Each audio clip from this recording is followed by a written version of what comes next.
A 17-year-old girl, full of kindness and ambition, vanished without a trace on her way home from work.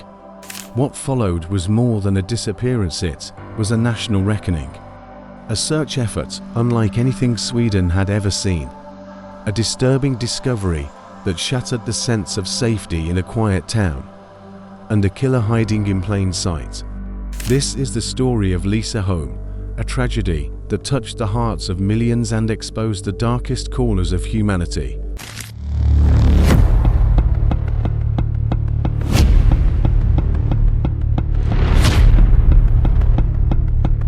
Subscribe to Crime Whispers.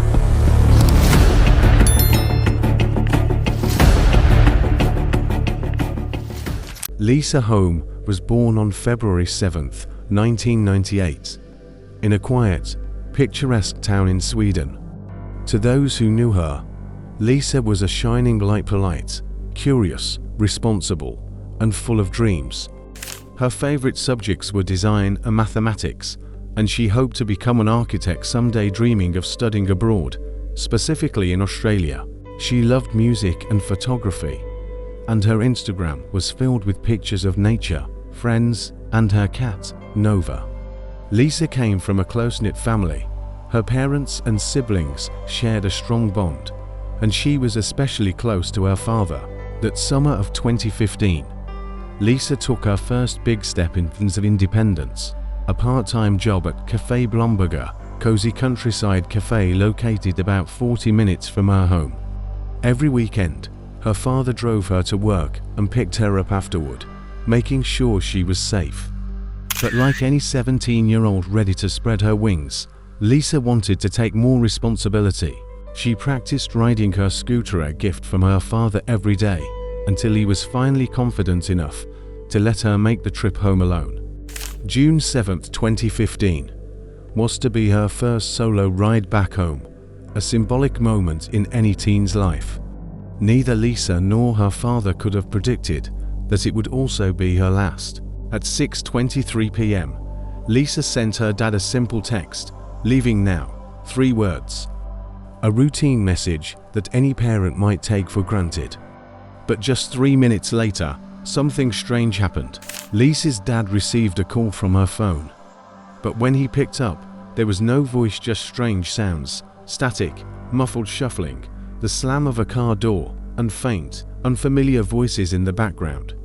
Then the line went dead. He called her back, no answer. Still, he told himself not to panic. Maybe her phone died. Maybe she was talking with someone. Maybe he was just being an overprotective dad. But as minutes turned to hours, and there was still no sign of Lisa, his worrying turned to terror. Lisa's father drove the full route between their home and the cafe, expecting to see her scooter on the side of the road, or maybe Lisa walking home on foot. Nothing. Eventually, he returned to the cafe, hoping maybe she got distracted or went back inside. That's when he saw it. Lisa's scooter still parked neatly outside. The helmet was still resting on the handlebar. The keys were still in the ignition. Lisa was gone. Her father rushed inside, calling her name. Nothing but silence. He checked the nearby fields, the nearby road, even the barn across from the cafe. Still, nothing. By 10 p.m., the police were called. What had started as a delayed text reply had become every parent's worst nightmare. News of Lisa's disappearance spread like wildfire. Friends shared her photo on social media. Influencers picked up the story. News outlets began reporting updates hourly. And within 24 hours, a massive search operation had begun. Over 1,000 people joined the search. Friends, family, neighbors, complete strangers. Everyone wanted to help. Local farmers opened up their barns. Schools donated maps. Volunteers on foot, on horseback, and with drones swept through the countryside. Cafes and shops handed out coffee, water, and snacks to keep the searches energized. This wasn't just a family's search for a daughter, it had become Sweden's search for Lisa. On the second day, hope began to fade, but then, a breakthrough. Volunteers found Lisa's phone case. then her bus ticket, and later, pieces of her shattered phone near the barn just across from the cafe. Then came something more chilling: her glove, identified by her parents. Then her earrings, but inside the barn. Human feces was discovered. Forensic experts believed it may have belonged to the killer, a known stress response in particularly violent crimes.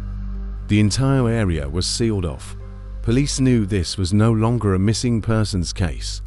This was a murder investigation. 2 days later, volunteers searched an overgrown area just 2 miles from the cafe. There, they found an abandoned trailer behind a rundown property. The smell of decay hit them before they even opened the door. Inside a rusted locker, they found Lisa. Her body was folded into the space like trash. She had been strangled with a rope, still knotted tightly around her neck. Her head was wrapped in tape. Her clothes were stained with blood. But most disturbingly, it was clear she had been moved post-mortem, hidden, discarded, forgotten. The volunteers who found her would later describe the moment as the most horrifying thing they'd ever witnessed. Police zeroed in on 3 workers associated with the barn: Narijas Belevicius, his younger brother, and his wife, all Lithuanian nationals. They had access to the barn. Their behavior was strange. And soon, the forensic evidence told the rest of the story. DNA from Lisa's underwear matched Narijas. The rope used to strangle her had his skin cells. Bodily fluids found in a nearby observation room facing the cafe also matched. Witnesses came forward with disturbing stories. One jogger recalled Narijas trying to lure her into his car. His description matched perfectly. Even his brother cracked under pressure, admitting that Narijas had forced him to lie during questioning. The net had closed. There was no denying it anymore. Narijas Belevicius was the killer. During his trial, Narijas maintained his innocence, cold, detached, and emotionless. But the evidence spoke louder than his denials. The DNA, the witnesses, the timeline, the confession from his brother. It was all airtight. In October 2015, just 4 months after Lisa's murder, Narijas Belevicius was convicted of murder and sentenced to life in prison. Later, he was transferred to a prison in Lithuania, closer to his family, but justice had the final word. In 2022, Narijas was stabbed to death by another inmate, ending his life behind bars. A life that had stolen another, a life that never deserved freedom again. Lisa's murder didn't just devastate her family, it shocked an entire country.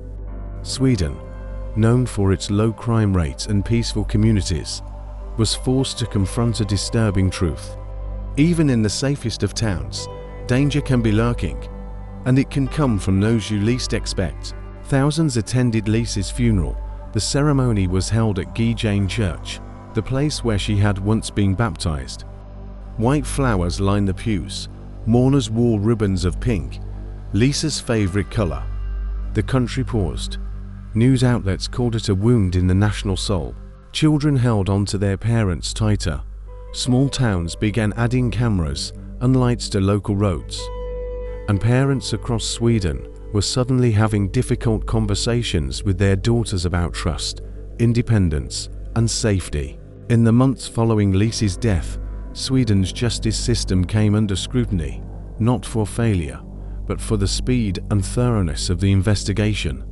Authorities were praised for their swift response and use of forensic technology, including advanced DNA tracing, mobile phone triangulation, and psychological profiling. But the case also ignited national conversations around workplace safety for teenagers, the monitoring of foreign workers, and better coordination between law enforcement and local communities. Lisa's parents, although private, supported organizations advocating for victim protection laws and violence prevention in rural areas. They also emphasized something often lost in tragedy. Lisa was not her death, she was her life. Lisa Holm's story didn't just end in tragedy. It sparked real change. Across Sweden, schools began teaching self-defense. Workplaces added safety protocols. And every June 7th, thousands light candles in her memory, not just to mourn her, but to say her life mattered. Lisa's case reminded us, monsters don't always look like monsters. Violence can happen suddenly, silently, but it also showed us the power of community and the strength of people who refuse to give up, even for a stranger's child. Lisa's parents say, "She was sunshine. We miss her every day." But we're proud of how many lives her story still touches. Each year, they release a lantern into the sky, a symbol of her light, still shining. Lisa was just 17. She was supposed to come home that night. Her story is a reminder. Danger can hide anywhere, and love, even in grief, can move mountains. What does justice look like to you? Should her killer have ever had the chance to escape? Drop your thoughts in the comments. Like if you stand with Lisa's memory. Subscribe to help keep her story, and others like it, alive. For Lisa Holm, for the voices we can no longer hear.